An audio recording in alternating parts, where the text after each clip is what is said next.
दिल्ली का वह बाजार हमेशा भीड़-भाड़ और चहल पहल से भरा रहता था। वहां हर वक्त लोगों का आना जाना लगा रहता था। कहीं सब्जियों की दुकानों पर मोलभाव हो रहा था तो कहीं कपड़ों की दुकानों पर ग्राहक भीड़ लगाकर खड़े थे। बीच बीच में बच्चों की खिलखिलाहट और दुकानदारों की ऊंची आवाजें उस माहौल को और शोरगुल से भर देती थी। उसी भीड़ में प्रिया नाम की एक साधारण सी महिला भी चल रही थी। उम्र उसकी लगभग 28 वर्ष की थी।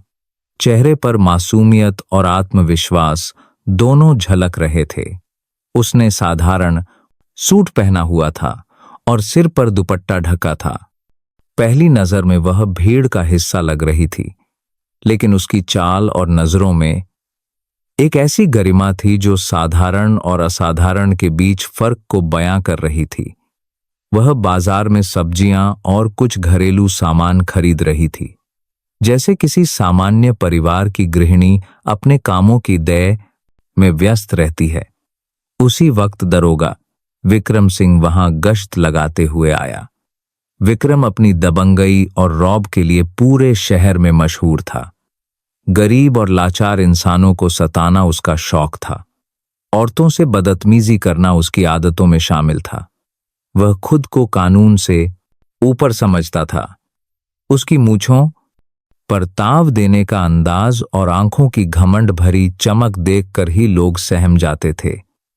जब उसकी नजर प्रिया पर पड़ी तो उसने तुरंत अपने दिमाग में सोच लिया कि यह कोई साधारण औरत है जिसे वह आसानी से डरा धमका सकता है।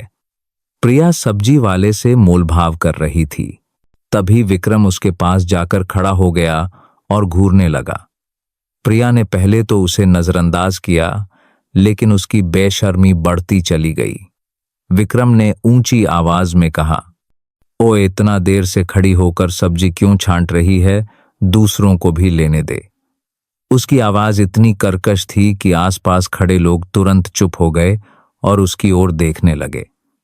प्रिया ने शांत स्वर में कहा, मैं तो बस थोड़ी देर में काम खत्म कर लूंगी। आपको परेशानी क्यों हो रही है? विक्रम को यह जवाब नागवार गुजरा। उसे अपनी आदत थी कि सामने वाला झुककर बात करे, लेकिन यहां एक औरत उसकी आंखों में आंखें डालकर जवाब दे रही थी। उसका गुस्सा 7वें आसमान पर पहुंच गया। भीड़ के सामने उसने प्रिया के गाल पर जोरदार थप्पड़ जड़ दिया। आवाज पूरे बाजार में गूंज गई। प्रिया अचानक हिल गई। उसके दुपट्टे का पल्लू खिसक कर नीचे गिर गया और चेहरा शर्म और गुस्से से लाल हो गया। बाजार में सन्नाटा छा गया। किसी की हिम्मत नहीं हुई कुछ कहने की, क्योंकि सब जानते थे दरोगा विक्रम से टकराना मतलब मुसीबत को न्योता देना। प्रिया ने गुस्से से उसकी ओर देखा और कहा, यह बदतमीजी तुमने गलत औरत के साथ कर दी है। विक्रम हंसते हुए बोला, ओए औरत, चुपचाप घर जाकर बैठ जा। ज्यादा जबान चलाई तो हवालात में डाल दूंगा। इतना कहकर उसने और भी छेड़खानी करनी शुरू कर दी। वह प्रिया के रास्ते में खड़ा हो गया और इशारों में बेहूदगी करने लगा। प्रिया ने आंखें झुका लीं, लेकिन उसके मन में एक तूफान उठ चुका था। उसकी चुप्पी देखकर विक्रम और ज्यादा हिम्मतवार हो गया। उसने प्रिया का हाथ पकड़ने की कोशिश की। तभी प्रिया ने जोर से हाथ झटक दिया और कहा, बस हुआ। उसकी आवाज में ऐसी कड़क और आदेशात्मक लय थी कि कुछ पल के लिए खुद विक्रम भी चौंक गया, लेकिन अहंकार ने उसे पीछे हटने नहीं दिया। वो बोला, अबे वाह, अभी तेरी अकड़ निकालता हूं। बाजार के लोग सब देख रहे थे, लेकिन कोई आगे नहीं आया। प्रिया ने भीड़ की ओर देखते हुए कहा, तुम सब गवाह हो। इसने मेरे साथ बदतमीजी की है, थप्पड़ मारा है और छेड़खानी की है। अब इसका अंजाम देखना। विक्रम हंस पड़ा और बोला, होए कौन बचाएगा तुझे? यहां सब मेरे डर से चुप हैं। तभी प्रिया ने अपनी कलाई से बंधी घड़ी में बटन दबाया और कुछ ही मिनटों में वहां एक काली गाड़ी आकर रुकी। उसमें से 2 सुरक्षाकर्मी बाहर निकले और सीधे प्रिया के पास आकर खड़े हो गए। भीड़ के बीच खुसुर फुसुर होने लगी। सब हैरान थे कि यह कौन है जिसे सुरक्षाकर्मी सलामी दे रहे हैं। प्रिया ने सीधी आंखों से विक्रम की ओर देखा और बोली, अब तुझे सच्चाई पता चलेगी। मैं कोई साधारण औरत नहीं हूं, मैं कमिश्नर की पत्नी हूं। यह सुनते ही पूरे बाजार में हलचल मच गई। लोगों की आंखें फटी की फटी रह गई।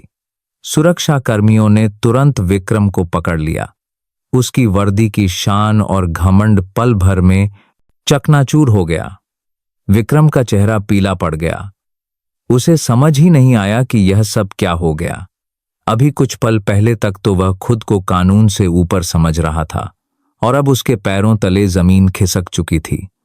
प्रिया ने ठंडी लेकिन सख्त आवाज में कहा, तेरी हिम्मत कैसे हुई मुझे थप्पड़ मारने की? तूने ना सिर्फ मुझे बल्कि इस वर्दी, इस विभाग और पूरे शहर की इंसानियत को शर्मिंदा किया है। अब तुझे तेरे गुनाहों का पूरा हिसाब देना होगा। विक्रम वहीं घुटनों के बल गिर पड़ा और रोते हुए बोला, मैडम मुझसे गलती हो गई। मैं आपकी पत्नी को नहीं पहचान पाया, प्लीज माफ कर दीजिए। लेकिन प्रिया की आंखों में अब कोई दया की जगह नहीं थी। कमिश्नर का दफ्तर उस दिन किसी रणभूमि से कम नहीं लग रहा था। भीतर का माहौल इतना तनावपूर्ण था कि बाहर खड़े अफसरों को भी सांस लेने में डर लग रहा था। विक्रम, जो अभी तक शहर का सबसे दबंग दरोगा माना जाता था, अब उसी दफ्तर के बीचों बीच घुटनों के बल बैठा कांप रहा था। उसकी आंखों से आंसू बह रहे थे और होंठ बार बार माफी मांगने के लिए हिल रहे थे। लेकिन कमिश्नर की निगाहें इतनी सख्त थीं कि जैसे उनके सामने खड़ा इंसान अब मिट्टी से भी ज्यादा बेकार हो चुका हो। कमिश्नर की पत्नी प्रिया चुपचाप एक तरफ कुर्सी पर बैठी थी। चेहरे पर दृढ़ता और आत्मविश्वास झलक रहा था। उन्होंने अब एक शब्द भी नहीं कहा, क्योंकि उन्हें पता था कि अब फैसला सिर्फ कमिश्नर का होगा और वह फैसला विक्रम की जिंदगी बदल के रख देगा। कमिश्नर ने गहरी सांस ली और ठंडी आवाज में कहा, विक्रम सिंह, तुम्हारे खिलाफ विभागीय शिकायतें पहले से थीं, लेकिन आज तुमने जो किया है वह सारी हदें पार कर गया। एक पुलिस वाले का काम जनता की रक्षा करना होता है और तुमने जनता पर ही जुल्म ढाया। तुम्हें लगता था कि तुम्हारी वर्दी तुम्हें अधिकार देती है कि किसी के साथ भी मनमानी कर सको, लेकिन वर्दी का असली मतलब सेवा है, रौब नहीं। उनकी आवाज में ऐसा गुस्सा था कि कमरे में बैठे बाकी अफसरों की रीढ़ में भी सिहरन दौड़ गई। विक्रम गिड़गिड़ाकर बोला, सर मैं मानता हूं मुझसे गलती हुई, लेकिन मुझ पर दया कर दीजिए। मेरी पत्नी और बच्चे हैं, मेरा घर परिवार सब बर्बाद हो जाएगा। उसकी आवाज में कंपकंपी और लाचारी साफ छलक रही थी। लेकिन प्रिया ने वहीं बीच में कहा, जब इसने भरी भीड़ में मुझे थप्पड़ मारा था तब इसे अपनी पत्नी और बच्चों की याद नहीं आई। जब इसने मेरा हाथ पकड़ने की कोशिश की तब इसे अपने घर का ख्याल क्यों नहीं आया? अगर मैं आज कमिश्नर की पत्नी नहीं होती तो शायद यह मेरी इज्जत भी सरेआम नीलाम कर देता और फिर केस दबाकर हंसता। ऐसे आदमी पर दया करना दूसरी औरतों को फिर से खतरे में डालना है। यह सुनकर पूरा कमरा खामोश हो गया। कमिश्नर ने हाथ उठाकर संकेत दिया और तुरंत आदेश दिया, इसे हवालात में डालो। सुरक्षा कर्मी आगे बढ़े और विक्रम को पकड़कर घसीटते हुए बाहर ले गए। उसकी वर्दी की धज्जियां उड़ गईं। आंखों से आंसू टपकते रहे और गला फाड़कर वह चिल्लाता रहा, मुझे छोड़ दो, मैं माफी मांगता हूं। लेकिन अब उसकी आवाज किसी दीरावारा हो गए। आंखों से आंसू टपकते रहे के लिए मायने नहीं रखती थी। जैसे ही खबर बाहर गई कि दरोगा विक्रम को हवालात में डाल दिया गया है, पूरा शहर जैसे जाग उठा। लोग सड़क पर इकट्ठा होने लगे, कुछ खुशी से नारे लगाने लगे, अन्याय करने वाला दरोगा गिरफ्तार हो गया, तो कुछ कहने लगे अब जाकर न्याय की शुरुआत हुई है। बाजार में भी उस घटना की चर्चा हर दुकान पर हो रही थी। सब्जी वाला कह रहा था, हमने कितनी बार सोचा कि कोई इस दरोगा के खिलाफ आवाज उठाए, लेकिन डर के मारे कभी हिम्मत नहीं हुई। आज उस औरत ने उसकी हिम्मत तोड़ दी। कपड़े वाले दुकानदार ने कहा, औरत नहीं, कमिश्नर की पत्नी, और इसीलिए तो दरोगा फंस गया। तभी पास खड़ा एक बुजुर्ग बोला, नहीं बेटा, कमिश्नर की पत्नी होना अलग बात है, लेकिन उसकी हिम्मत और जज्बा ही असली वजह है। अगर वह उसी वक्त डर जाती तो आज फिर दरोगा जीत जाता। धीरे धीरे यह खबर पूरे शहर में फैल गई। दूसरी तरफ पुलिस विभाग में हलचल मच गई। विक्रम के खिलाफ पुराने केस और शिकायतें दोबारा खोली जाने लगी। कई लोग जो अब तक उसके डर से सामने नहीं आए थे, वे थाने पहुंचकर बयान देने लगे कि कैसे उसने उनसे रिश्वत ली, कैसे निर्दोषों को जेल में डाला, कैसे गरीबों को पीटा।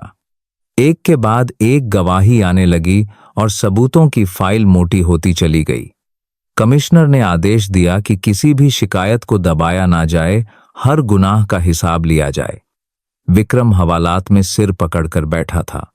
उसे विश्वास ही नहीं हो रहा था कि जिस शहर पर वह अपनी दबंगई से राज करता था, वहीं अब लोग उसकी बर्बादी के किस्से सुना रहे हैं। उसके सामने उसकी वर्दी टंगी हुई थी, जो अब उसके लिए सिर्फ शर्म का प्रतीक रह गई थी। उसे अपने बीते साल याद आने लगे, जब वह पहली बार पुलिस में भर्ती हुआ था।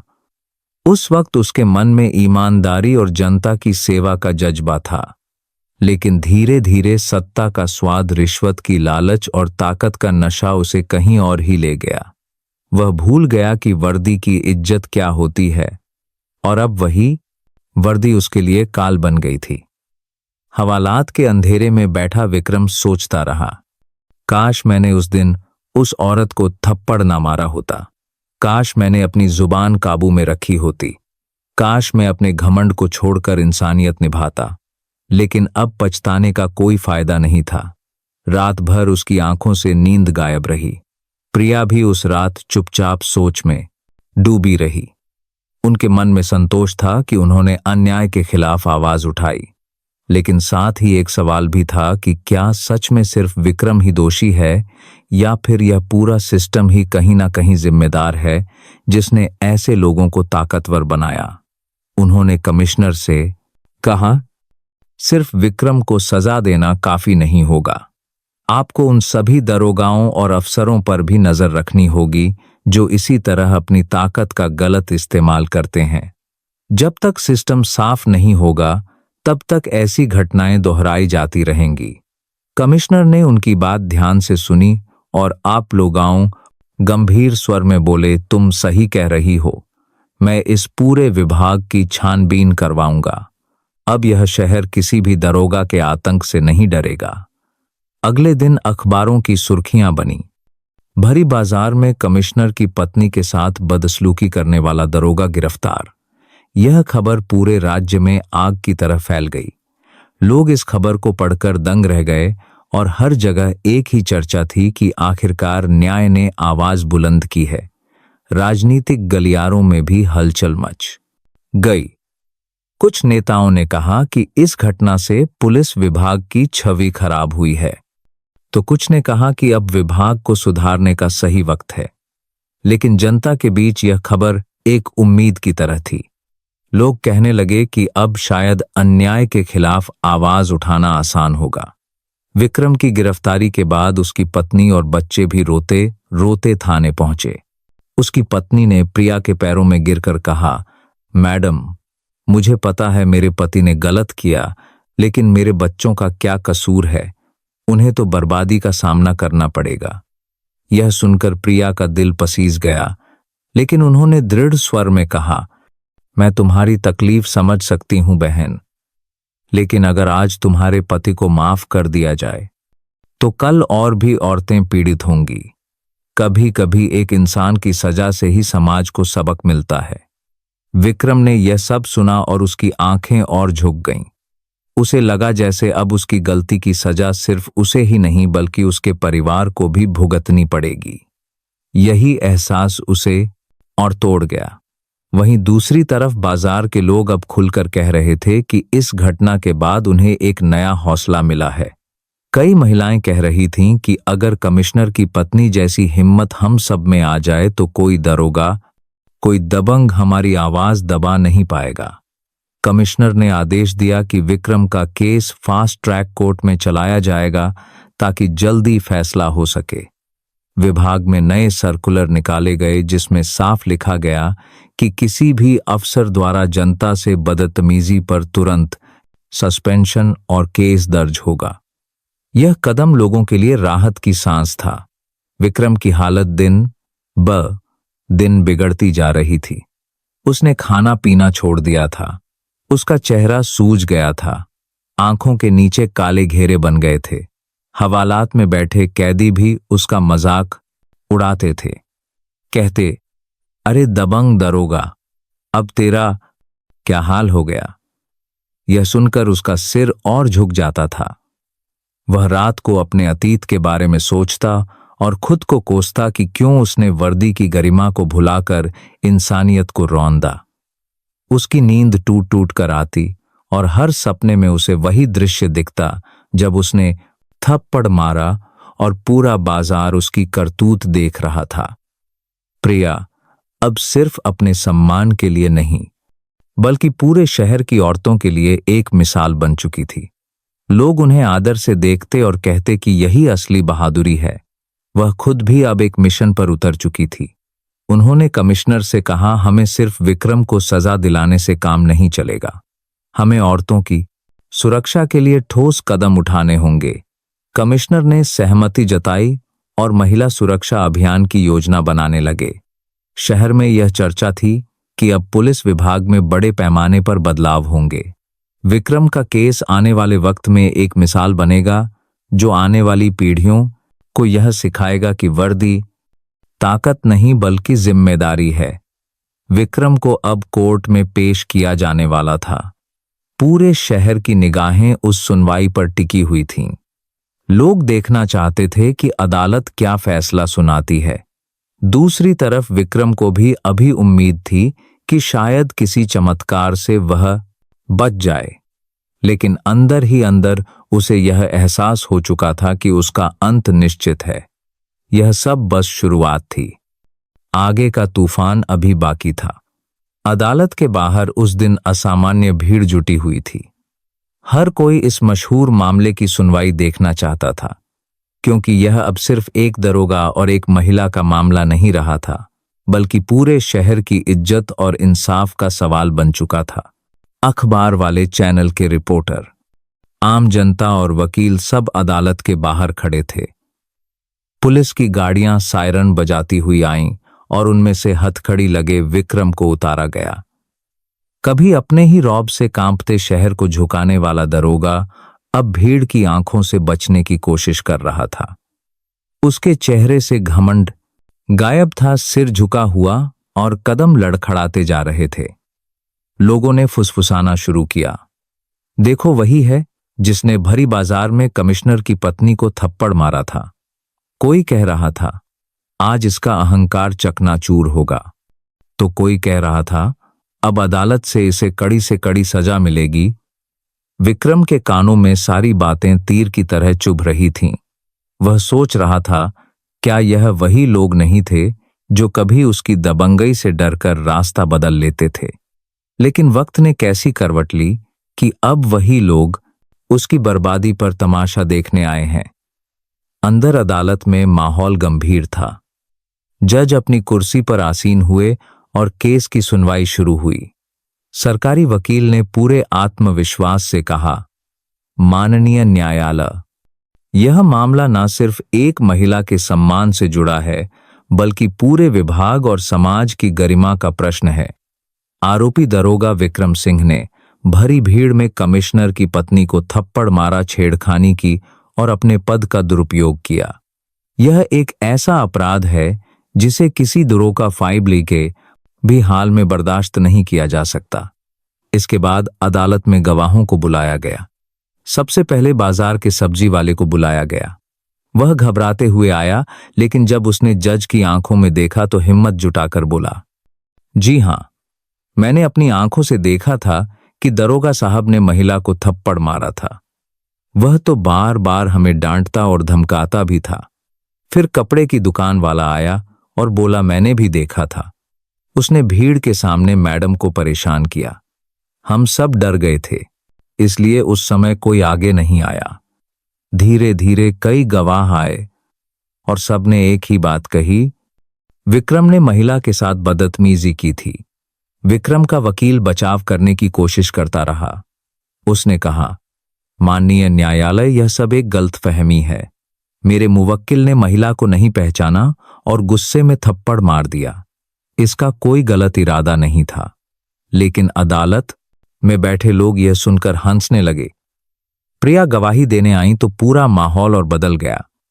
उन्होंने पूरे आत्मविश्वास से कहा, मैंने देखा कि विक्रम ने न सिर्फ मुझे थप्पड़ मारा बल्कि छेड़खानी भी की और बार बार मुझे लाचार औरत समझकर दबाने की कोशिश करता रहा। अगर मैं कमिश्नर की पत्नी ना होती तो शायद वह मेरी इज्जत तक नीलाम कर देता। यह सिर्फ मेरे खिलाफ अपराध नहीं है, बल्कि समाज की हर औरत के खिलाफ है। उनकी आवाज में इतनी दृढ़ता थी कि अदालत के अंदर बैठे सभी लोग सन्नाटे में आ गए। जज ने गंभीर स्वर में कहा, दरोगा विक्रम सिंह, तुम पर लगे आरोप गंभीर हैं। तुम्हारे खिलाफ गवाहों के बयान और सबूत स्पष्ट हैं। तुमने अपनी वर्दी का दुरुपयोग किया और उस भरोसे को तोड़ा जो जनता पुलिस से करती है। विक्रम घुटनों के बल गिरकर बोला, माय लॉर्ड, मुझसे गलती हुई है। कृपया मुझे माफ कर दीजिए। मेरी पत्नी और बच्चे हैं, उनका क्या होगा? लेकिन जज ने कठोर स्वर में कहा, कानून भावनाओं पर नहीं चलता। तुम्हारे कर्म ही तुम्हारा फैसला तय करेंगे। सुनवाई लंबी खींची, वकीलों की बहसें हुईं। अखबारों में रोज सुर्खियां छपतीं और टीवी चैनलों पर डिबेट होती। हर दिन शहर के लोग अदालत के बाहर इकट्ठे होते और हर कोई चाहता था कि इस दरोगा को सख्त से सख्त सजा मिले ताकि यह केस मिसाल बन सके। विक्रम के दिन अब जेल की सलाखों के पीछे गुजरने लगे। वहां उसे किसी तरह की कोई विशेष सुविधा नहीं मिली। वह बाकी कैदियों की तरह ही लाइन में लगकर खाना लेता, उसी गंदे फर्श पर सोता और उसी अंधेरे में अपनी रातें बिताता। कभी कभी जब कोई कैदी उसे पहचान लेता तो कहता, अरे वही दरोगा, तू ही तो हमें कभी पीटता था। यह सुनकर विक्रम का सिर और भी शर्म से झुक जाता। वहीं प्रिया अब शहर की औरतों के लिए एक प्रतीक बन चुकी थी। वह महिला संगठनों से जुड़ने लगीं और सुरक्षा अभियान शुरू करने लगीं। हर जगह लोग उन्हें सम्मान देने लगे। स्कूलों में बच्चियों को उनका उदाहरण दिया जाने लगा कि कैसे एक महिला ने अन्याय के सामने हार नहीं मानी। कमिश्नर भी अब विभाग में सुधार लाने के लिए दिन रात काम करने लगे। उन्होंने कई भ्रष्ट अफसरों को हटाया, महिलाओं के लिए हेल्पलाइन शुरू की और थानों में सीसीटीवी लगवाए ताकि कोई भी दरोगा जनता से बदतमीजी ना कर सके। धीरे धीरे शहर का माहौल बदलने लगा। लोग अब पुलिस से डरने के बजाय भरोसा करने लगे। विक्रम का ट्रायल महीनों चला और हर दिन उसकी उम्मीदें टूटती चली गईं। पहले उसे लगता था कि शायद उसके पुराने संबंध उसे बचा लेंगे, लेकिन इस बार मामला अलग था। यह सिर्फ एक अपराध का नहीं बल्कि पूरे विभाग की इज्जत का सवाल था। कमिश्नर खुद इस केस पर नजर रखे हुए थे और किसी भी तरह की ढिलाई बर्दाश्त नहीं कर रहे थे। अदालत के आखिरी दिन का नजारा और भी रोमांचक था। कोर्ट रूम खचाखच भरा हुआ था। जज ने फाइलें देखते हुए कहा, सभी गवाहों के बयान और सबूतों को ध्यान में रखते हुए यह अदालत इस नतीजे पर पहुंचती है कि दरोगा विक्रम सिंह दोषी है। उसने भरी भीड़ में कमिश्नर की पत्नी को थप्पड़ मारा, छेड़खानी की और अपने पद का दुरुपयोग किया। यह एक ऐसा अपराध है जिसे किसी भी हाल में माफ नहीं किया जा सकता। यह सुनते ही पूरा कमरा खामोश हो गया। विक्रम की सांसें अटक गईं, उसके हाथ कांपने लगे और आंखें भर आईं। जज ने आगे कहा, आरोपी विक्रम सिंह को पुलिस विभाग से बर्खास्त किया जाता है और उसे 5 साल की कठोर कारावास की सजा दी जाती है। सजा सुनते ही अदालत में मौजूद लोग खुशी से तालियां बजाने लगे। महिलाएं एक दूसरे से कहने लगीं, अब हमें न्याय मिला। बाहर भीड़ ने नारे लगाए, महिलाओं की इज्जत पर हमला करने वाला दरोगा जेल गया। विक्रम वहीं घुटनों के बल बैठ गया और रोने लगा। उसकी आंखों के सामने उसका पूरा जीवन घूम गया। वर्दी की शान, उसका रौब, उसका दबंग अंदाज, और अब सब कुछ खत्म। जेल की सलाखों के पीछे उसने भीड़ की आवाजें सुनी जो उसकी बर्बादी का जश्न मना रही थीं। उसकी पत्नी और बच्चे भी वहां मौजूद थे। बच्चे रोते रहे। उसकी पत्नी ने आंखों से आंसू पोंछते हुए कहा, मैंने तुम्हें समझाया था कि इंसाफ से मत खेलो, लेकिन तुमने कभी नहीं सुना। विक्रम ने उसकी ओर देखा, लेकिन शब्द गले में ही अटक गए। उसे अब एहसास हो चुका था कि उसकी गलती ने सिर्फ उसे नहीं बल्कि उसके परिवार को भी बर्बाद कर दिया। कमिश्नर और उनकी पत्नी प्रिया अदालत से बाहर निकले तो भीड़ ने उनका स्वागत किया। लोग उन्हें धन्यवाद कह रहे थे कि उन्होंने न्याय दिलाने में कोई कमी नहीं छोड़ी। प्रिया ने जनता की ओर देखते हुए कहा, यह जीत सिर्फ मेरी नहीं बल्कि हर उस औरत की है जो अन्याय के खिलाफ आवाज उठाती है। हमें डरना नहीं चाहिए, हमें बोलना चाहिए ताकि अपराधी को उसकी असली जगह मिले। उनकी बात सुनकर महिलाओं की आंखों में चमक आ गई। वे लोग घर लौटे, लेकिन उनके दिल में यह बात संतोष था कि अब विक्रम जैसे लोग औरतों को लाचार समझने से पहले 100 बार सोचेंगे। वहीं जेल में विक्रम ने अपनी नई जिंदगी शुरू की। एक ऐसी जिंदगी जिसमें कोई घमंड नहीं, कोई रौब नहीं, सिर्फ पश्चाताप और शर्म। लेकिन उसकी असली सजा अभी शुरू हुई थी। जेल की सलाखों के पीछे विक्रम की जिंदगी अब पूरी तरह बदल चुकी थी। वह जो कभी शहर का सबसे दबंग दरोगा कहलाता था, आज वहीं अपनी कोठरी के अंधेरे में सिर पकड़कर बैठा था। 5 साल की कठोर सजा सुनाए जाने के बाद उसका रौब और उसका घमंड सब मिट्टी में मिल गया था। जेल की दीवारें उसके लिए हर दिन एक सजा बन चुकी थीं, जहां हर घड़ी उसे यह एहसास दिलाती थी कि उसने सिर्फ अपनी नहीं बल्कि अपनी वर्दी की भी बेइज्जती की है। सुबह की घंटी बजते ही सारे कैदी लाइन में लग जाते। विक्रम भी उनमें शामिल हो जाता। कोई उसे अब दरोगा नहीं कहता, बल्कि उसके नाम को ताना बनाकर पुकारता, ओए दबंग, अब तो झाड़ू उठा। विक्रम का सिर झुक जाता और हाथ में झाड़ू पकड़कर वह वही काम करता जो कभी उसने दूसरों से करवाया था। वहां उसे खाने के लिए साधारण दाल रोटी मिलती, जो कभी उसके सामने बैठकर जेलर तक कांपते थे। वही अब उसकी प्लेट पर खाना फेंक देते। विक्रम का मन हर दिन टूटता, लेकिन वह जानता था कि यह सब उसकी करनी का फल है।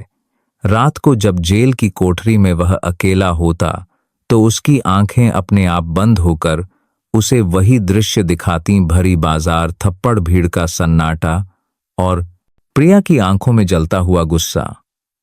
वो बार बार पछताता, काश उस दिन मैं अपने गुस्से पर काबू रखता, काश मैंने अपनी ताकत का सही इस्तेमाल किया होता। लेकिन अब उसके पास पछताने के अलावा कुछ नहीं था। दूसरी तरफ शहर में उस घटना का असर अभी भी गूंज रहा था। अदालत का फैसला सुनने के बाद लोग अब पुलिस से डरने के बजाय भरोसा करने लगे थे। महिलाओं ने अपने भीतर एक नई हिम्मत महसूस की थी। जगह जगह सभाएं होने लगीं जहां महिलाएं कहतीं, अगर हम चुप रहेंगे तो अन्याय बढ़ेगा, अगर हम आवाज उठाएंगे तो बदलाव आएगा। कमिश्नर की पत्नी प्रिया इन सभाओं में खुद शामिल होती और अपनी कहानी सुनाकर औरतों को हौसला देती। उनके चेहरे पर आत्मविश्वास और आंखों में चमक औरतों को यह यकीन दिला देती कि कोई भी कितना बड़ा अधिकारी या ताकतवर आदमी क्यों ना हो, अगर वह गलत करेगा तो उसे अंजाम भुगतना ही पड़ेगा। कमिश्नर भी अब शहर में सुधार की तस्वीर बन चुके थे। उन्होंने पुलिस विभाग में नए नियम लागू किए। हर थाने में महिलाओं के लिए विशेष सेल बनाई गई। हर दरोगा और सिपाही को यह चेतावनी दी गई कि अगर किसी ने अपनी ताकत का गलत इस्तेमाल किया तो उसके साथ वही होगा जो विक्रम के साथ हुआ। उनके सख्त फैसलों से विभाग में हलचल मच गई, लेकिन धीरे धीरे सबने स्वीकार कर लिया कि अब वर्दी का मतलब सिर्फ जिम्मेदारी है, रौब जमाना नहीं। समाज में भी यह घटना अब मिसाल बन चुकी थी। अखबारों में आए दिन लेख छपते, दरोगा विक्रम केस, अन्याय के खिलाफ इंसाफ की जीत। स्कूलों में बच्चियों को यही कहानी सुनाई जाती कि कैसे एक महिला ने हिम्मत दिखाई और पूरे शहर का माहौल बदल दिया। लोग जब भी बाजार से गुजरते तो उस जगह की ओर इशारा करते जहां विक्रम ने थप्पड़ मारा था, और कहते यहीं से एक नई शुरुआत हुई थी। विक्रम के परिवार पर भी इस घटना का गहरा असर पड़ा। उसकी पत्नी समाज के सामने मुंह दिखाने लायक नहीं रही। बच्चे स्कूल में दोस्तों के तानों से टूटते रहे। विक्रम हर दिन सोचता कि उसकी गलती की सजा सिर्फ उसे ही क्यों नहीं, बल्कि उसके परिवार को भी मिल रही है। कभी वह रोकर आसमान से प्रार्थना करता है, भगवान अगर मुझे दूसरा मौका मिलता तो मैं अपनी वर्दी का सम्मान करता, लेकिन वक्त वापस नहीं आता। एक रात जेल की कोठरी में उसने अपनी पत्नी और बच्चों की तस्वीर देखकर आंखों में आंसू भर लिए और खुद से कहा, अब मेरा जीवन बर्बाद हो चुका है, लेकिन शायद मेरी सजा किसी और को सबक सिखा दे। इधर प्रिया का सम्मान पूरे शहर में बढ़ता जा रहा था। उन्हें महिला संगठनों ने पुरस्कार दिए। समाज ने उन्हें हिम्मत की प्रतिमूर्ति कहना शुरू कर दिया। लेकिन उनके मन में एक ही बात थी कि यह जीत सिर्फ उनकी नहीं है, यह उन सभी औरतों की जीत है जो अन्याय के खिलाफ खड़ी होती हैं। उन्होंने कई बार कहा, अगर मैं उस दिन चुप रहती तो न जाने कितनी और प्रोत्साह के समाज ने औरतें विक्रम जैसे लोगों का शिकार बनती। धीरे धीरे उनकी बातें लोगों के दिलों तक पहुंची और समाज में बदलाव दिखने लगा। विक्रम जेल की सलाखों में दिन गिनता रहा। 5 साल की सजा उसके लिए 5 जन्मों जैसी लग रही थी। हर दिन वह एक एक पल को गिनता, हर रात अपने गुनाहों को सोचकर कांपता। उसके भीतर से दबंग दरोगा मर चुका था, अब सिर्फ एक टूटा हुआ इंसान बचा था। जब भी कोई नया कैदी उसकी कहानी सुनता तो उससे कहता, तू तो जीते जी मिसाल बन गया है। विक्रम यह सुनकर कड़वाहट से हंस देता और सोचता, काश ये दिस उसकी कहानी सुनता तो उससे कहता, तू मिसाल मैंने अच्छे काम से बनाई होती। 5 साल बाद जब उसकी सजा पूरी हुई और वह जेल से बाहर निकला तो उसका चेहरा बूढ़ा लगने लगा था। बाल सफेद हो चुके थे और आंखों में सिर्फ पछतावा बचा था। बाहर किसी ने उसका स्वागत नहीं किया, ना कोई अफसर, ना कोई साथी। उसका परिवार भी उससे दूर हो चुका था। वह अकेला सड़क पर खड़ा था और उसे एहसास हुआ कि उसका अंत उसी दिन शुरू हो गया था जिस दिन उसने भरी बाजार में एक महिला को थप्पड़ मारा था। शहर के लोग अब उसे पहचानते भी नहीं थे। जिनके लिए वह कभी डर का नाम था, उनके लिए अब वह बस एक बर्बाद आदमी था। दूसरी तरफ कमिश्नर और उनकी पत्नी का जीवन नई ऊंचाइयों पर पहुंच गया था। वे समाज सुधार के कामों में लगे रहे और शहर को एक नई पहचान दिलाई। लोग कहते, यह वही शहर है जहां एक दरोगा ने कमिश्नर की पत्नी को थप्पड़ है मारा था और फिर कानून ने उसे ऐसी सजा दी कि पूरे प्रदेश को सबक मिल गया। यह घटना अब इतिहास बन चुकी थी, जिसे आने वाली पीढ़ियां भी पढ़ेंगी और समझेंगी कि वर्दी ताकत नहीं बल्कि सेवा का प्रतीक है। विक्रम ने अपनी आखिरी जिंदगी गुमनामी में गुजारी। वो जानता था कि उसकी पहचान अब सिर्फ उसकी गलती है, लेकिन कहीं ना कहीं उसके मन में यह संतोष भी था कि उसकी सजा से समाज में बदलाव आया। और यही बदलाव इस कहानी का असली अंत था। एक दबंग दरोगा का पतन और एक साहसी महिला की जीत, जिसने यह साबित कर दिया कि सच की राह मुश्किल जरूर होती है, लेकिन अंत में जीत हमेशा उसी की होती है। दोस्तों, अगर आपको यह कहानी पसंद आई हो तो इस वीडियो को एक लाइक जरूर दीजिए, और अगर आप चैनल पर नए हैं तो चैनल को सब्सक्राइब करना बिल्कुल ना भूलें। इस कहानी को अपने दोस्तों और परिवार के साथ ज्यादा से ज्यादा शेयर करें ताकि बाकी लोग भी इस प्रेरणादायक कहानी का आनंद ले सकें। साथ ही कमेंट करके जरूर बताएं कि आप इस कहानी को कहां से सुन रहे हैं, क्योंकि जब मुझे यह पता चलता है कि मेरी कहानी कहां कहां तक पहुंच रही है तो दिल को बहुत खुशी मिलती है। धन्यवाद। आप सब कहां से हमारी ये कहानी सुन रहे हैं हमें कमेंट में जरूर बताइएगा। उम्मीद है आपको आज की ये कहानी पसंद आई होगी। आपको ये कहानी कैसी लगी ये भी हमें लिखकर बताएं। अगर आपके पास भी ऐसी ही कोई दिलचस्प कहानी है तो उसे हमारे और बाकी सभी सुनने वालों के साथ जरूर साझा करें। हमें आपकी कहानियां पढ़ना अच्छा लगेगा। हमारी यही दुआ है कि आप जहां भी रहें हमेशा खुश और सुरक्षित रहें। अपना ध्यान रखिएगा।